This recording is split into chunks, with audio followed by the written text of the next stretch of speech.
But I don't want to get into any details here. We want to move along. So now we're back here by our honeyberries, mulberries, blackberry planting. I'm calling this my fruit fence. Well, there's also some grapes planted in here. So you can take one good look at that. Oh, one other thing is we got the swamp over here, remember? This is the swamp. And the water is flowing from west to east into a large freshwater lake that's just half-mile away. Okay, so that's it. This is what we got to work with. And we got to go to zone 0. You are on, right? Yeah. Okay. Zone 0.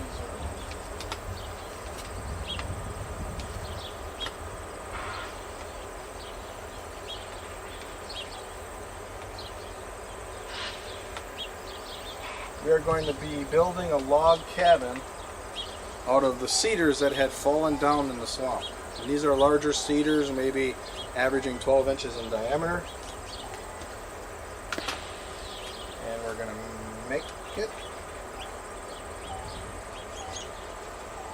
longer and wide. We're going to be 30 feet long.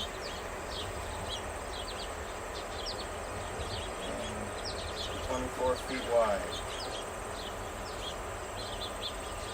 And these logs are going to be Swedish coped.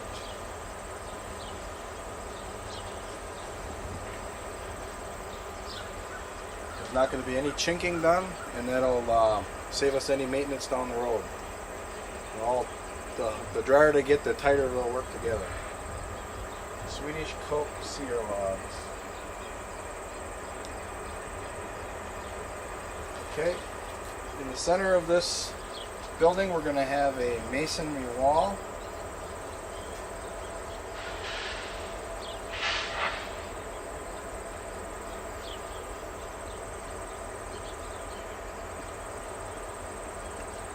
And there's enough flat stones on the property we can make it right out of those stones.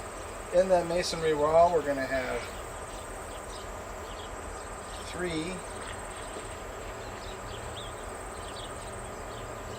rocket style wood burners.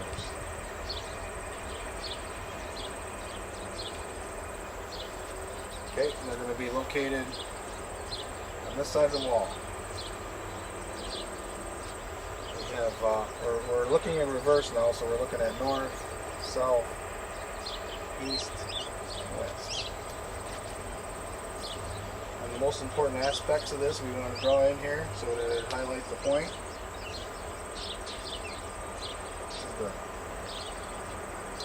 This is the sun path. Okay, so this is the south side. Alright, we're also going to have a wood burning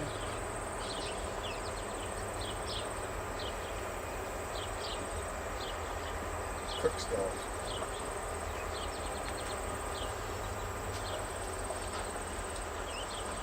And that cook stove is going to have a rather large wood box in it, a large enough wood box that throw a couple pieces of wood in there at night and it'll get us through the night should we have an issue with our masonry wall. But this is our primary heat source. This is going to be a secondary type of a heat source on the coldest nights. Because it does get cold here in Zone 5. Possibility even for 35 below. Extreme, yes, but a possibility. So we got to plan for that possibility. Okay, we're going to have solar. We're going to have solar water heater.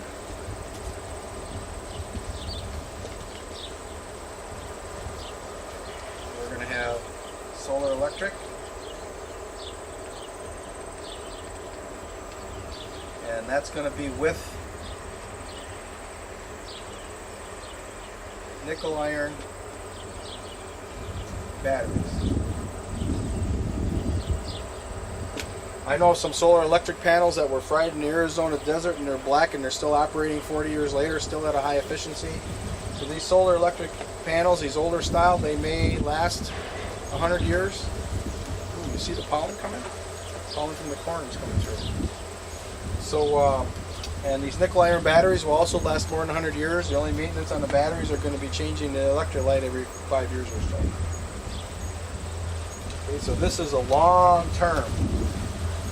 Humans, in the human years, this is a long term electricity producing method right here. Solar water heating also is a long term method. The panels, the solar collectors for the water heaters, they'll degrade over time. So you're not going to be getting as much heat 50 years from now, but you'll still be getting heat out of those panels. The pipes actually will probably begin to leak at some point 40 to 50 years, and then they'll have to be replaced.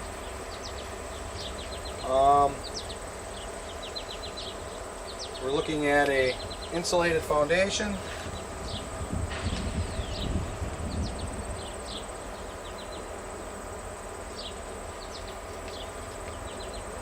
We are going to have some indoor water storage, and it's going to be underneath the ground floor in the insulated foundation area. That's where we're going to have some indoor water storage, maybe 3,000 or 4,000 gallons, or as much as we can fit. Because in the wintertime our rainwater will freeze, and this way we can get some of that fall water fall rain into the inner storage, and now we can be drying off of that water through the winter. Okay. An insulated foundation, we want to be at R50. They have those new poured walls now where you have insulation on each side and you pour the cement in the center. That's what we're going to do. We're going to have a 8-12 pitch, 8 inches by 12 pitch, and we're going to be pitching all of our collectors at a 45-degree angle. And the reason for that is that's at equinox. We're going to be at 45 degrees, and we're going to be getting full-on sun power at 45 degrees, and those are a little bit longer days. We're going to be planning our electrical and heat generation for those periods of getting our highest output. And it's kind of counterintuitive. You'd think you'd want to do it higher, like a 55-degree angle, so you get that winter solstice. But the issue is insulation. When we're looking at the sun, 55-degree angle, that sun power comes through so much atmosphere, but by the time it gets here, it's very weak. So we're not going to be planning for maximum at winter solstice. We're going to be planning a maximum at the equinox. And we're going to be from equinox to equinox, and we'll have a 30 days to play before the equinox and after equinox. So we're basically only talking about 2 months, December and January, when we're going to be at lowest power. And that's when we're relying more on natural systems, like our wood burners, and we're just going to use less electricity. The whole house is going to be outfitted with LED lighting. That's going to be important in those long winter days, that we have enough energy to power all those lights all winter long.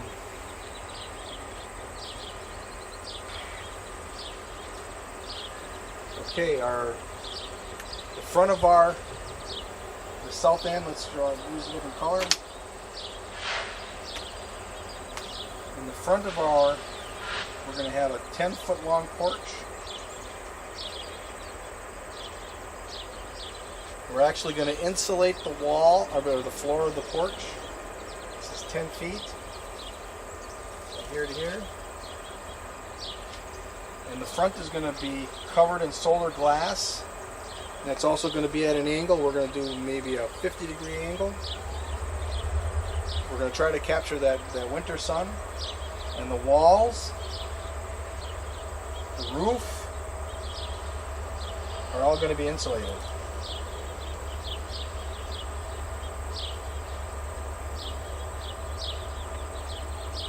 The R50.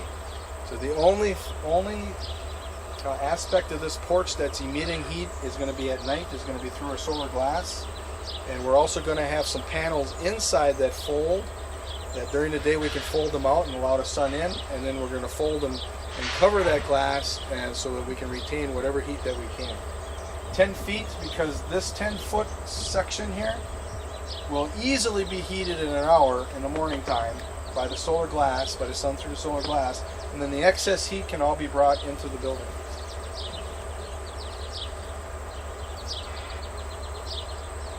On the back side, we're going to have, this is going to be a 20-foot porch, and that is going to not be insulated. It's going to be screened with mosquito screening, and we're going to be growing trees, and we'll get into the trees in a moment. We're going to be growing trees to keep that area always shaded, and we're going to be having some vents. There's going to be a venting system, and one of them can just be the door. Let's say this is the door here. That's the door. Just simply opening the door and having since this is all screened, we're not worried about bugs. And we're going to incorporate a solar chimney here. This is going to come up over the top of the roof of the solar building, maybe 10 feet, and it's going to be painted black. And that's also going to be screened so no bugs can come in. We'll have a rain cap on the top. And what's going to happen is that that sun is heating up that solar chimney. It's going to draw the cool air from our back porch in through the building and out that chimney. So it's going to be natural airflow. And it's going to be really important to have that in the summertime. It gets really humid up here, and you got to get that airflow, and you don't want stagnant air. Okay, this is zone 0. So we're going to be moving on to zone 1.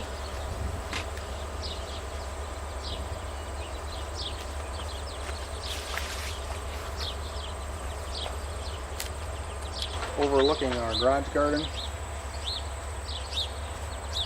and we're going to do a zone 1 design.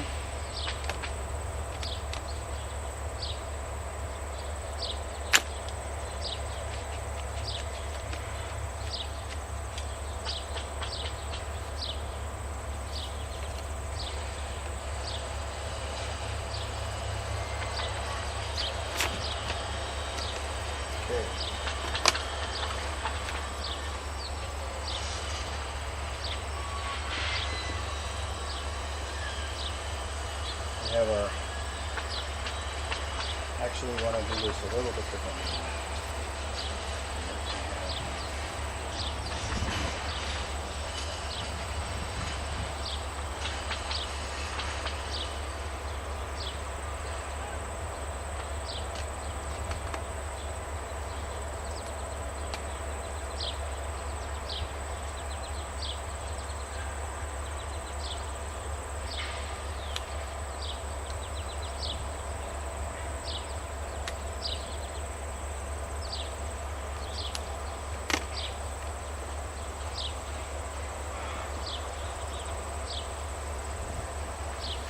Okay, so we're looking at the slight contour heading towards the south.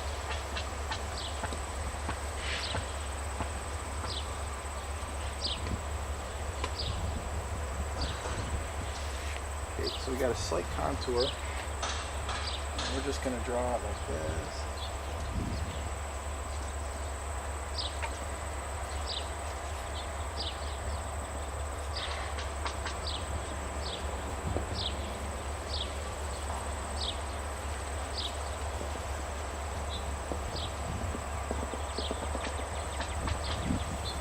So this is our slope. In this spot here, we're looking at a small flat where the cabin is on, and it's progressively going higher. So this would be, let's say, 5 foot.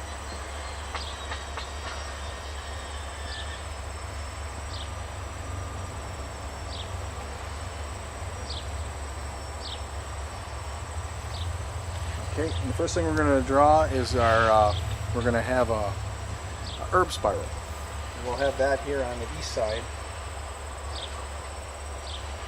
We're going to have it so it kind of gets in here.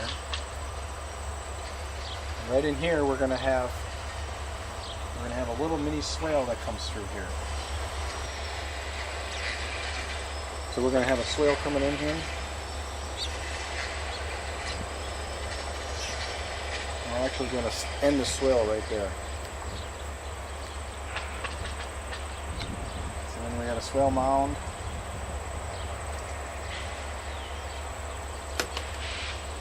And just to make a pattern out of this, we'll also have a swale coming in here.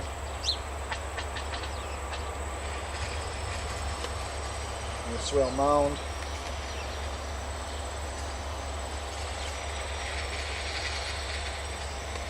And just for fun, we're not going to be on contour perfectly. We're going to pitch this just slightly. At the top, we're going to have it an inch higher than down here. So this is going to be an inch lower, and our aim is to bring this water in towards where our kitchen garden is going to be. Our kitchen garden is going to be coming right off of the porch. I mean, it's going to immediately, you're dropping off the porch, you're going to be in the garden, and we're going to be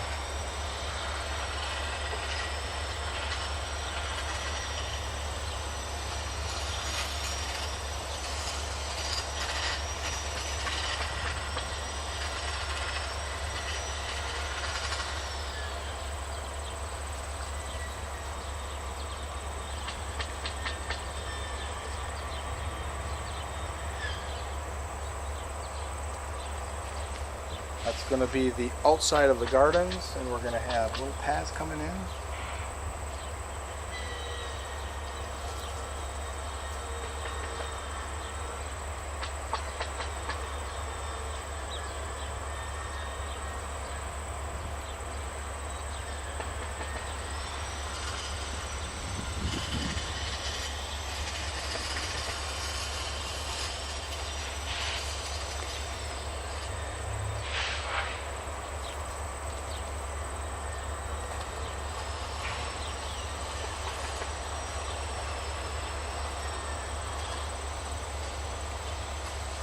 That's going to be the gardens coming off of the cabin, and we may even have a series of these. There may be a dozen of those coming off. And the reason for all these are the paths. These are the paths you're going to be walking on, and at all points here, you're going to be able to reach this entire area of garden from this point, from any of these points. You're going to be able to reach it from the path, arm's length, without having to really bend over. So it's all going to be close to you. Okay, these are going to be our fresh vegetables throughout all the summertime. Vegetables, and we're going to be doing another thing here. We're out in the wilderness, so we have a lot of predators on our garden. So we're going to be drawing a fence, and this fence is going to come off of the. Let's draw it all the way around. But this fence is going to be offset like this.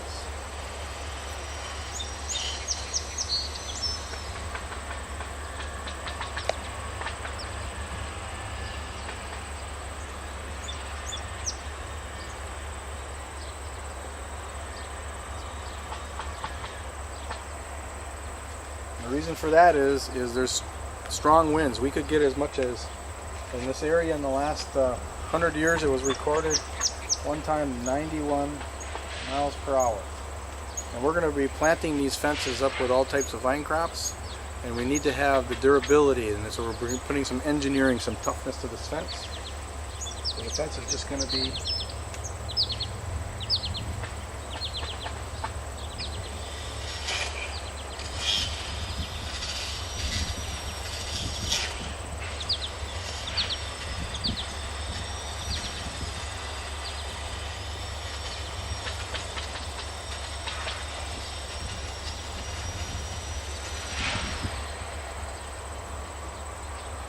okay. And the rest of this, so this is like the zone 1. This is the zone 1 perimeter here. So we're going to be having fruit trees, berry trees, and nut trees, all of a lower growing variety, all a mixed maturation dates. They're all going to become ripe at different times. Like apple trees, we can find an apple tree here that'll ripen the end of July and all the way out to the end of October. So we can have a variety of ripening dates, variety of trees, peaches, nectarines, pears, cherries.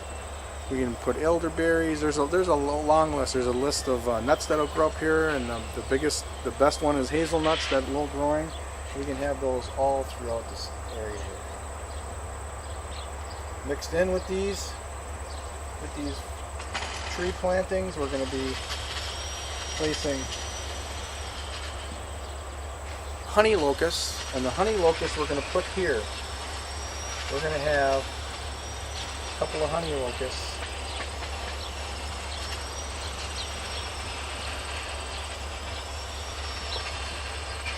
They cast that nice dappled shade, and we're looking at the most intense heat of the day is going to be coming at 4 p.m. That also corresponds with the hottest winds of the day, which come in from the southwest. So we want to be protecting our cabin from those hot sunny days and those hot windy days with some honey locust trees. They'll be taller here on this side, and we may incorporate, and we want to incorporate chestnut. We'll plant a couple of chestnuts, and we're hoping one grows. One big chestnut right there. So we're finishing off all of our nut, fruit, and berry trees in here. Of course, another purpose of the honey locust will be that it's going to grow bean that we can feed to our farm animals, and also, probably the most important of all, is it's a nitrogen fixer, and it's going to put nitrogen in the soil for all of our other crops that we're growing in our zone 1 here.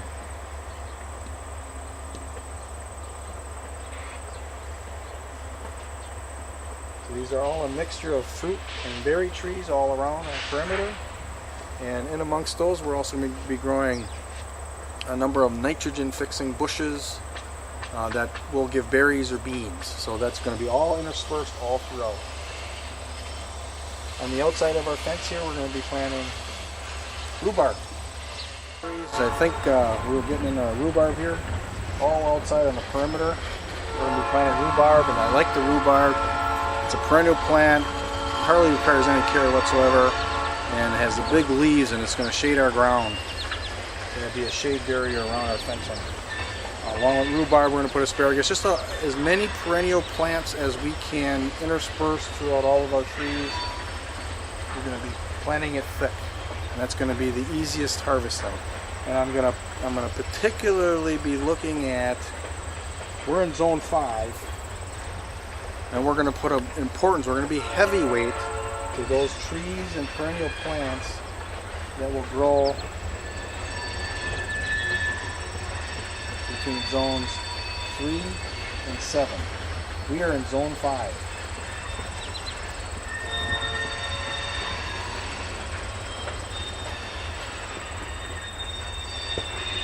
Zone 5 planting. So we're going to be in zones 3 to 7. We're going to heavyweight those plants because of the variability of the weather, and the weather is changing. It's getting sometimes more hot, more extreme, more rain. We need to have tough, durable plants. So that's what we're going to highlight, and we'll have enough 4 to 6 zone plants, and we're going to put a couple of 5 zone plants and a couple of 6 zone plants, just a few, just so we have variety. Okay. So that is zone 1. Oh, one other thing here, we're going to be putting a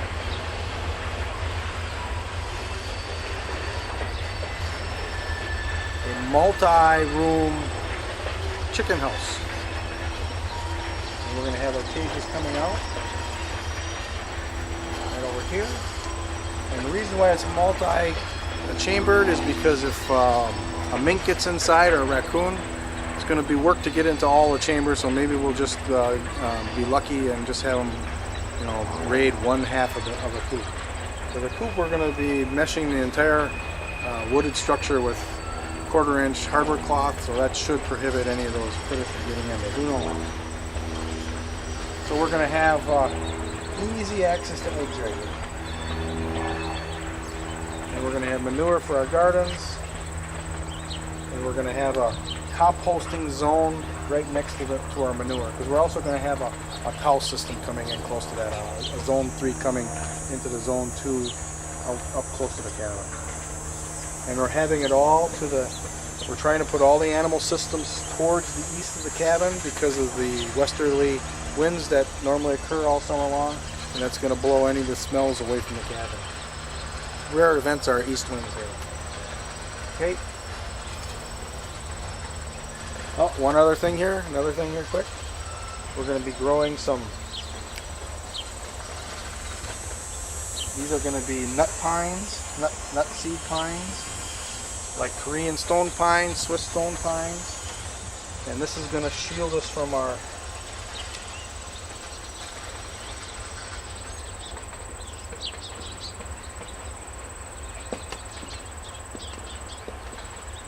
winter northwest winds. Okay, this is the cabin in zone 0. But this entire illustration is a zone 1 planting. Okay, on to zone 2.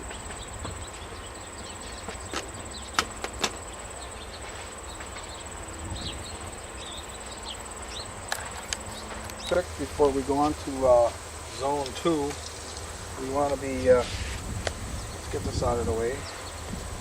We want to have our water tank, rainwater tank, here on the northeast side of the building. We do want a little bit of morning light to get on it so we can get some algae growing in it. It's our biofilter to clean, make sure our rainwater is clean. And we're going to be having throughout the entire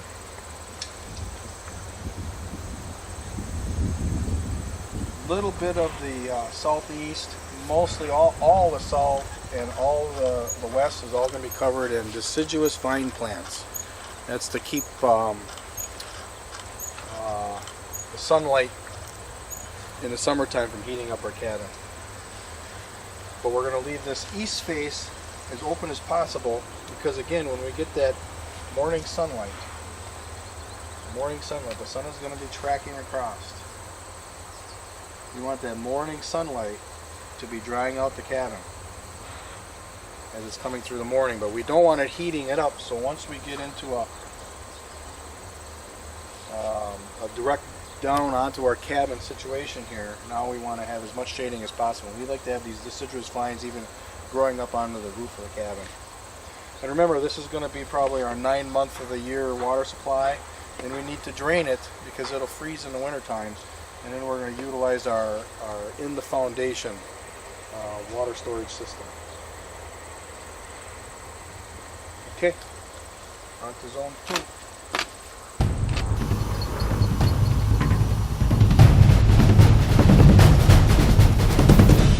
Here we have our cabin. Here we have our fence line.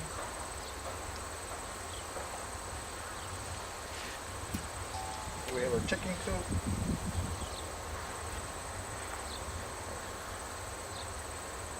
Fences for the chicken coop.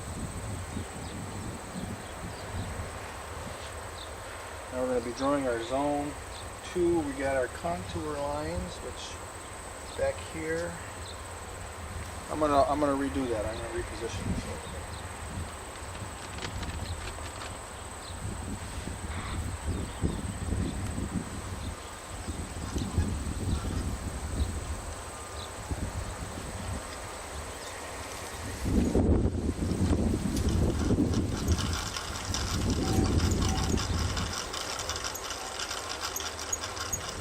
Zone 1.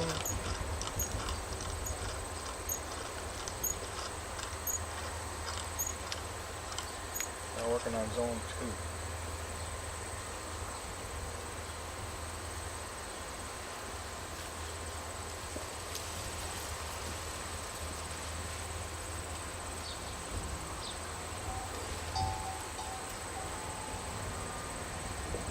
Okay, we have our contour lines.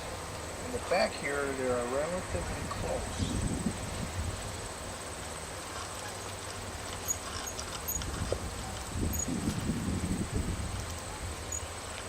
So this is to the north.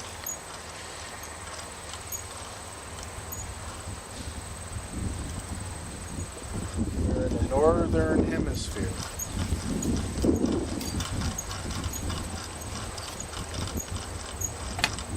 We're going to be building a swale all the way around.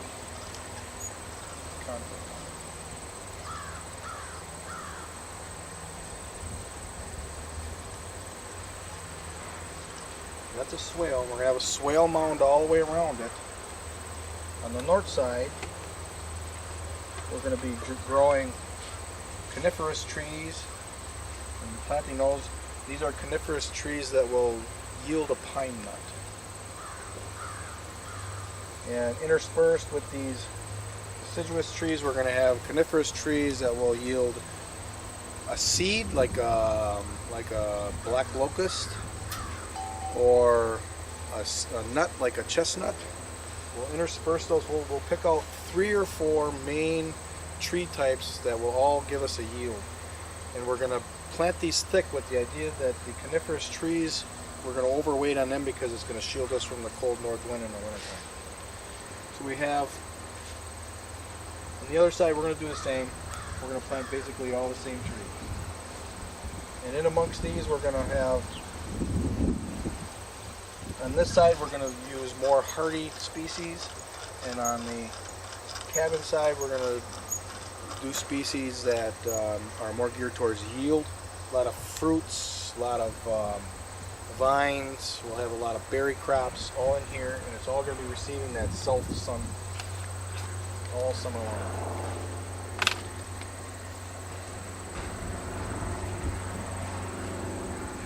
Okay. And this entire swale is going to feed into a dam. Dig this out. We're going to get it. We're going to want it to be rather close to the cabin.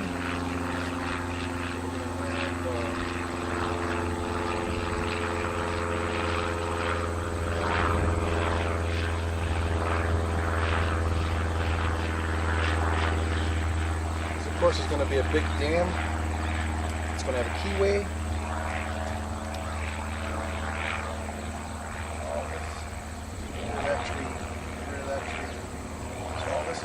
A water source.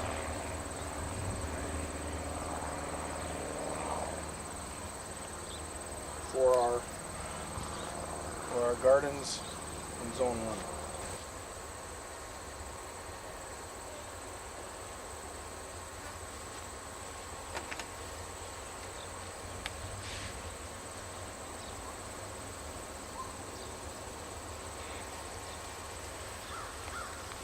We're going to put in a drain pipe, set it right through the keyway, and we're going to run that right over to the house. It's going to be water for our garden. Of course, we got another another contour right in here, so we're constantly having slope. The slope is down towards the house. And we may even do a ridge dam on the other side. That would be fun to do, a ridge dam right in here.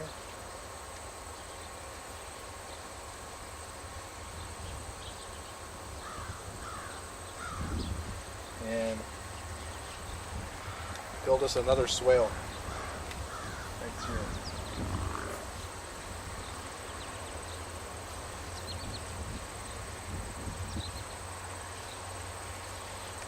That would be fun, ridge dam. Okay, out here in Zone 2, we're going to be growing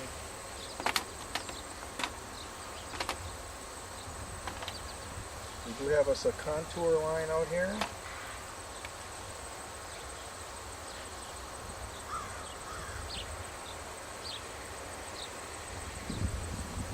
A contour line that comes in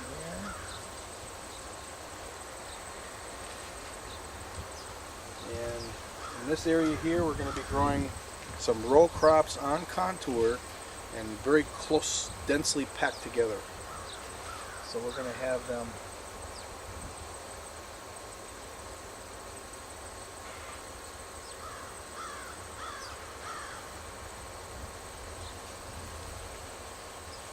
these are going to be our row crops. These are going to be our storage crops for the winter time.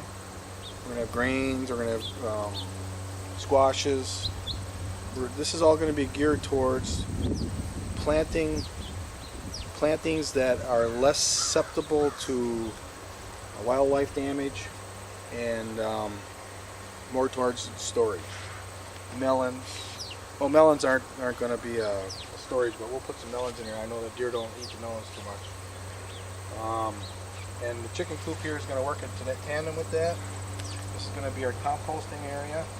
This is where we're going to be bringing together our manures and our green material from the weeds from the surrounding area and our sawdust. So we're going to be mixing those together. We're going to be constantly always having some composting going on. Also, we're going to have outside. We're going to have an area here where zone 3 is going to be coming in, close to this area, and we're going to have us a cow shed right here. The cow shed is going to be in zone 2, but the cow isn't going to be allowed in the zone 2. It's going to be in the zone 3, and we are going to have a fencing system here, and that fencing system is going to be up above here, away from zone 2. Okay. Now we're going to be making a major swale, and on this contour line right here.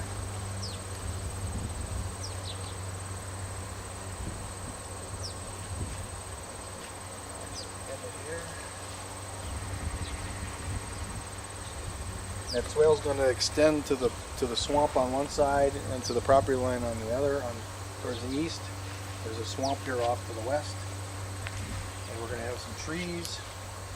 This is where we're going to be growing our standard fruit trees. These are taller trees. Remember, in amongst our zone 1 fence, we have mostly dwarf trees, small trees that don't grow very high. We don't want to be shading the cabin in the wintertime. We do have the cabin filled with or covered with vine crops, so in the summertime we'll have our leaves from the deciduous vines, and in the wintertime it'll drop its leaves and allow the sun on the cabin. So out here we're going to be putting in a tree system of standard fruit trees, higher nut trees. So inside here we might have bush hazelnuts. Out here on the contour in front it'll be tree hazelnuts. Fruit trees, like maybe some American persimmons, will be in that. This is going to be just covered in a tree system, this entire mound. We're not going to have any here, okay? They got other plans for that. Okay, so we have our cows inside, we have our chicken, the cow building inside, but the cows aren't allowed in zone 2. We're going to have the chicken coop in zone 2. We're going to have our composting station in zone 2. We can have some more row crops right in here. On contour.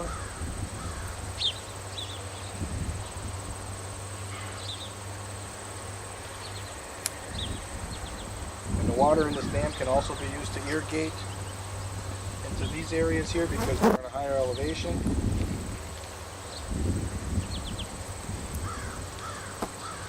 And maybe another swale in here. We'll do another swale up above. Small swale. And we can put in some trees that are going to shade our composting area. We're going to let the branches overhang onto it and shade our cow building, deciduous trees.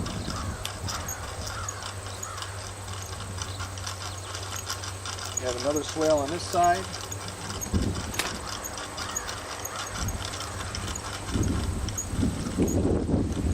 Trees, bushes. Of course, and we'll have a succession planting here once we start this. In the beginning, we're going to heavily seeded, 4 times more than it calls for.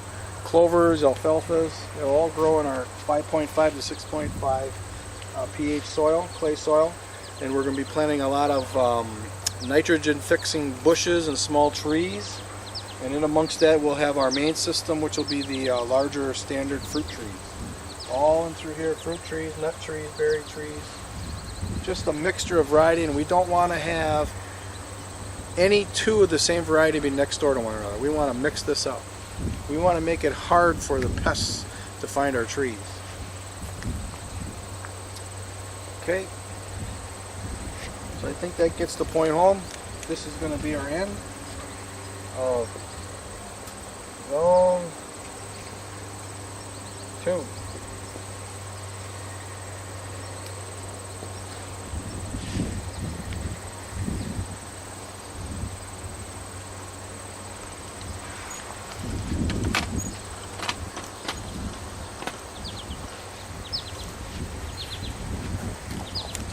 Put in zone 2, we need an area here for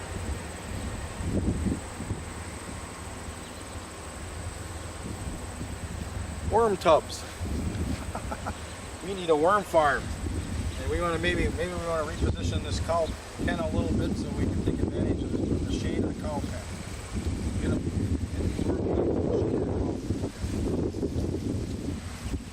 Okay. We got a wind issue. Okay.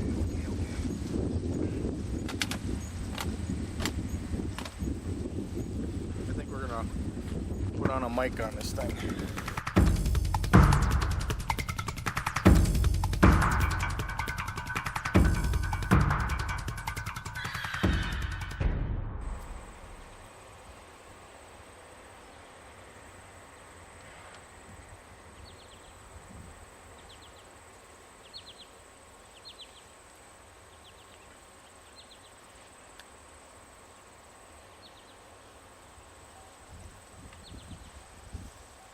So we're going to see if we can fit a zone 3, a zone 4, and a zone 5 right on this sheet here. Well, we'll do a zone 3 and see what we can do with the zone 4.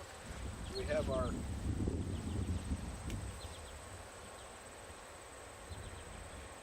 in like this.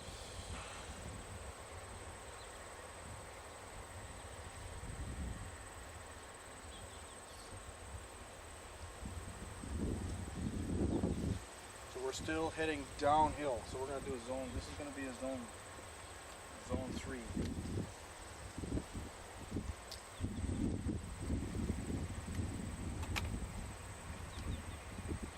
So our zone 3 is going to be consisted of contours or swales, and we're going to put the swales in the beginning up near the cows.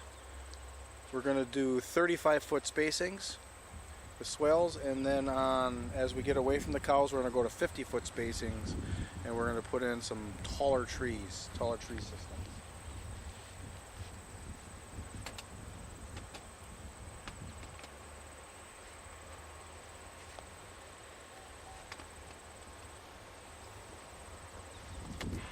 So we're going to be having a number of swales in here.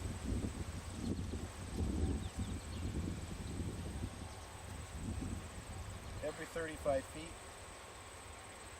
Oops. You can't cross a contour line here. Of course, it isn't going to be perfect. We're going to go on contour, so 35 feet is the goal.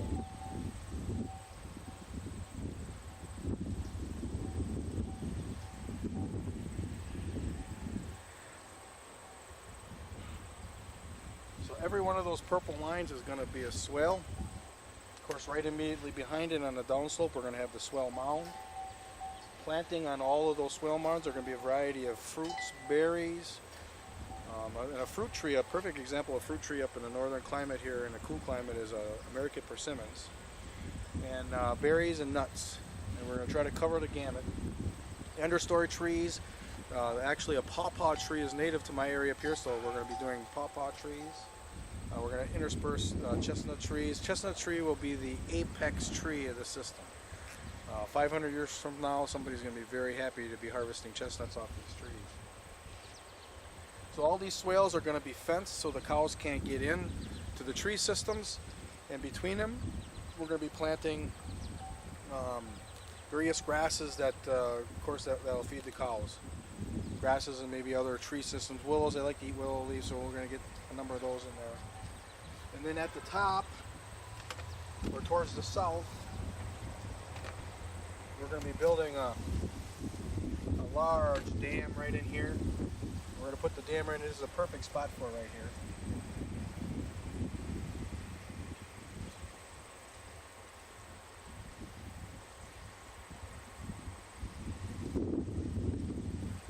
We're going to have about 3 feet of freeboard, and we're going to have a spillway. We're going to have to calculate the entire area that we have, and we're going to plan this for a rain event of 12 inches of rain in 24 hours. And we can calculate that down right to the minute as to how many inches of rain are going to be going over our spillway, and we're going to accommodate that plus maybe even double that in our spillway coming off of this major dam here. All these swales here, they're all going to be feeding water into the soil, soaking the soil, and it's all going to be feeding into this pond that we're going to create. This entire area is going to be pond.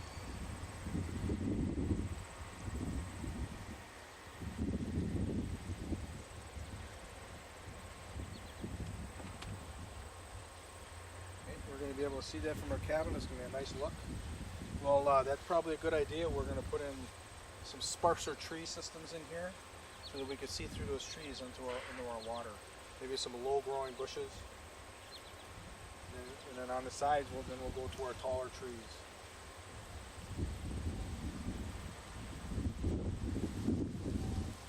So that's our zone 3.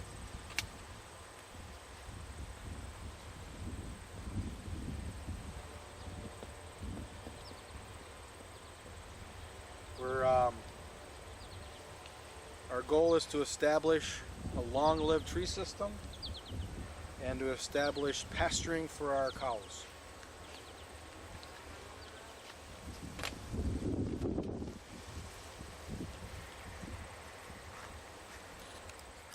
Our latest project, I'll give you a close-up view of this here. There's a bunch of mini swales that I built and a little mini hugelculture that runs lengthwise along the wooden fence here. And I just planted mulberries on all of the mounds.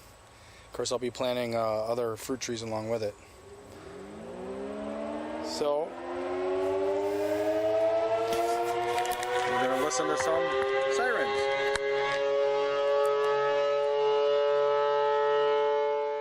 Zone 4.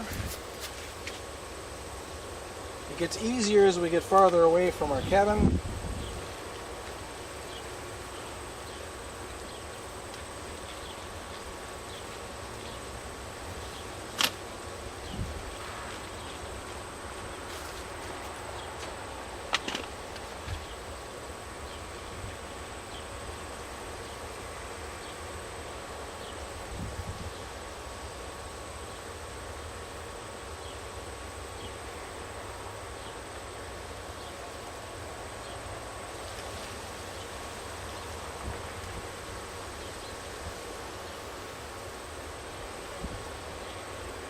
I don't even remember what the original plan was, so I'm going to ad-lib here a little bit. This whole design that I'm doing is just based off of the knowledge that I acquired from the Permaculture Design Course from Geoff Lawton. I'm not using any aids for this, so I'm probably going to be off on my original design.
Okay, so this is our original design, or close to it, I think.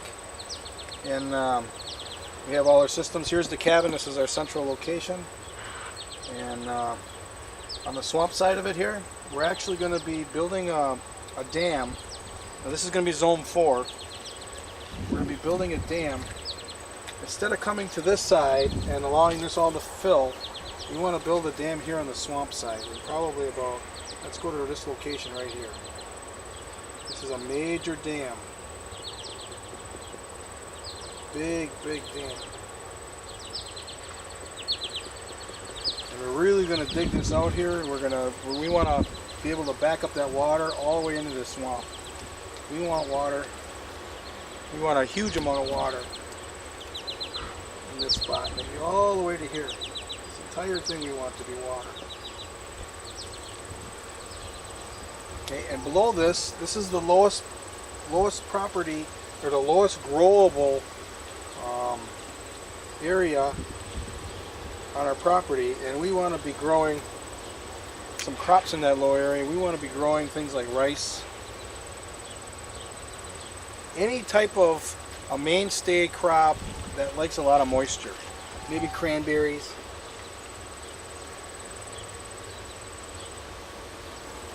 A mixture of crops in through, and we're going to have the ability, if we're going to grow cranberries, if we decide to do that one year, we have the ability to empty this water in here and fill this up so that we can harvest those cranberries. And maybe we even put in, if we want to do that, maybe we even put in another dam. Put in another dam in here. Maybe a smaller, shallower dam maybe.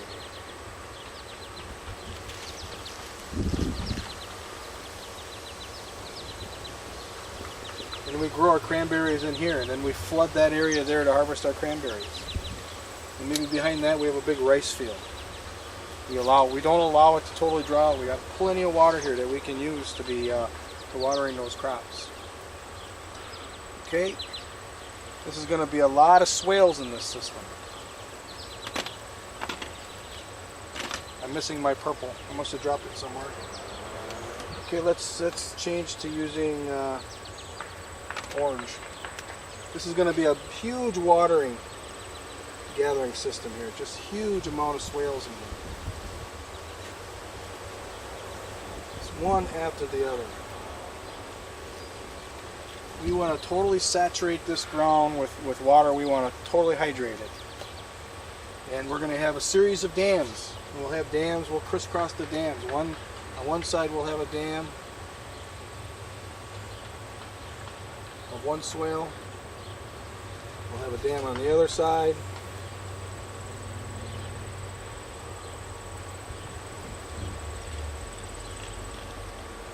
Okay, and then we'll come back over on this side.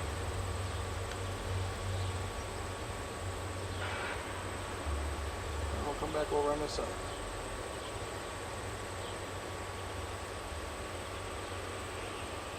This is a water harvesting area extraordinaire, or zone 4. And we're going to be putting all types of tall tree plantings that all will give you a yield of one type or another. Or trees that will help other trees to be giving a yield. Every tree in here is going to be multi-purposed. Okay, we might even include some sugar maples in there so that we can get some maple syrup in the spring. Okay, the stream over here, we're going to be putting in a series of silt entrapments. We're going to be planting some black willows.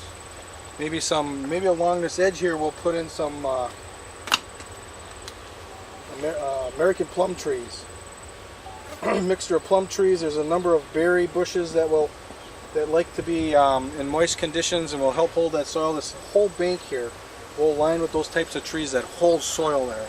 Anytime there's a major rain period and we have that entire floodplain full of water and the currents are coming, we want those trees to hold that right in. Of course, at the same time, they want to be multi-purpose trees where you can get a harvest from them, or some type of tree crop, like for burning wood or coppice trees. And then alongside of these trees, we're going to do two things. First, we're going to put in a series of tree systems that will force that water into a narrow opening. And we want to get some scarring effects. We want to make some larger holes in the stream bed. Might even do a couple of rock systems in the stream bed itself that have the same effect. It's like this. Trying to scour out that stream there and make some deep holes, and we want some native fish to be up in there, and those native fish are harvestable. Okay, now on the other side of this, you can see that the stream bends towards the cabin and bends away. We want to do the opposite. We want to actually highlight, we want to accentuate this side. We're going to do a number of them here.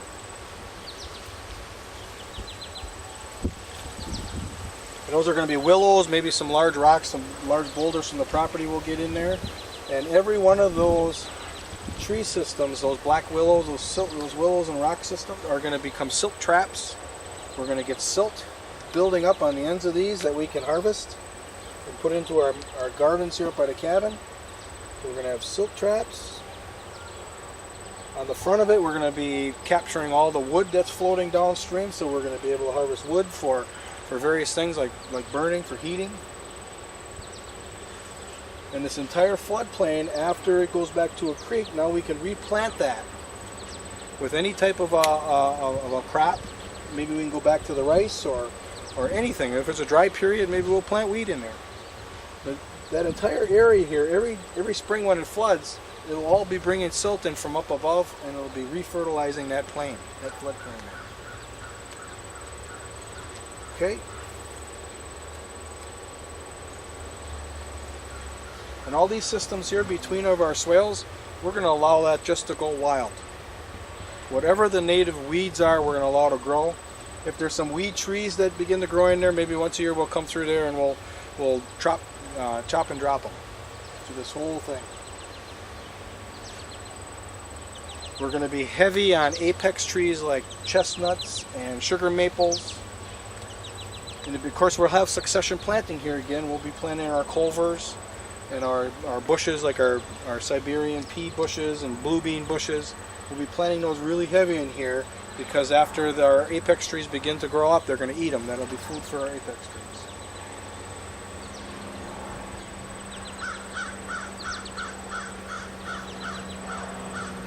And we can consider our back side. This is the road right here. Okay, another important feature of permaculture is to learn where's the best access into the property. And what we want to be doing is we want to have a road that comes in on contour. So this is going to be our road right here. Maybe we'll even come across that dam. This is our main road coming into the property.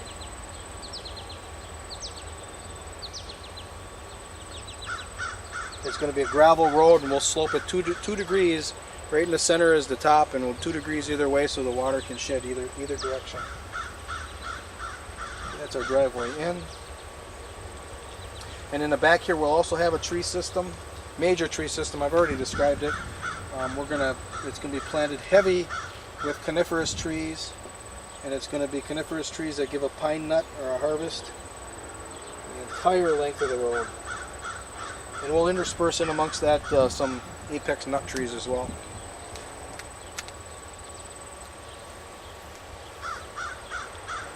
So that's our zone 4. Everything not included in the first couple segments, and everything extra here is all zone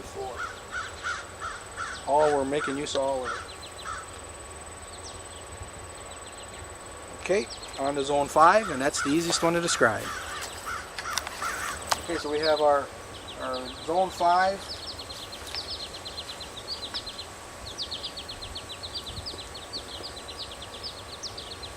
Going to be that hilltop, and it's going to be planted. There's going to be succession planting going on here too. We're going to put some nitrogen fixing trees in, some smaller ones that will eventually be ate by the apex trees.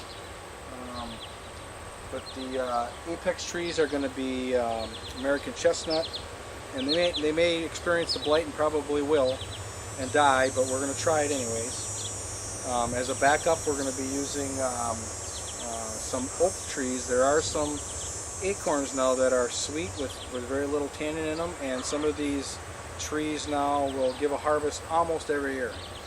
So that's going to be American chestnut is the main one, but we expect those to die from the blight, and we're going to have it taken over with these acorn trees, oak trees. We're going to have sugar maple trees so we can get a sugar harvest off of them. We're going to have a black locust tree that's going to be a nitrogen fixing tree. We're going to have American persimmons. It's a very tall understory tree that'll work underneath the maples, and we're going to just saturate the area with pawpaws. That is also an understory tree. So this is going to be an area that we're not going to be visiting very often, a couple times a year, maybe hunting season and some of the harvesting seasons like for maple sugar in the spring. And that's it. So this is my design, my permaculture design. This is to finish up the Permaculture Design Course that I took, taught by Geoff Lawton. And I'm excited to get a certificate signed by Geoff Lawton, being a permaculture design consultant. So hopefully you enjoyed my video. Thank you very much for watching.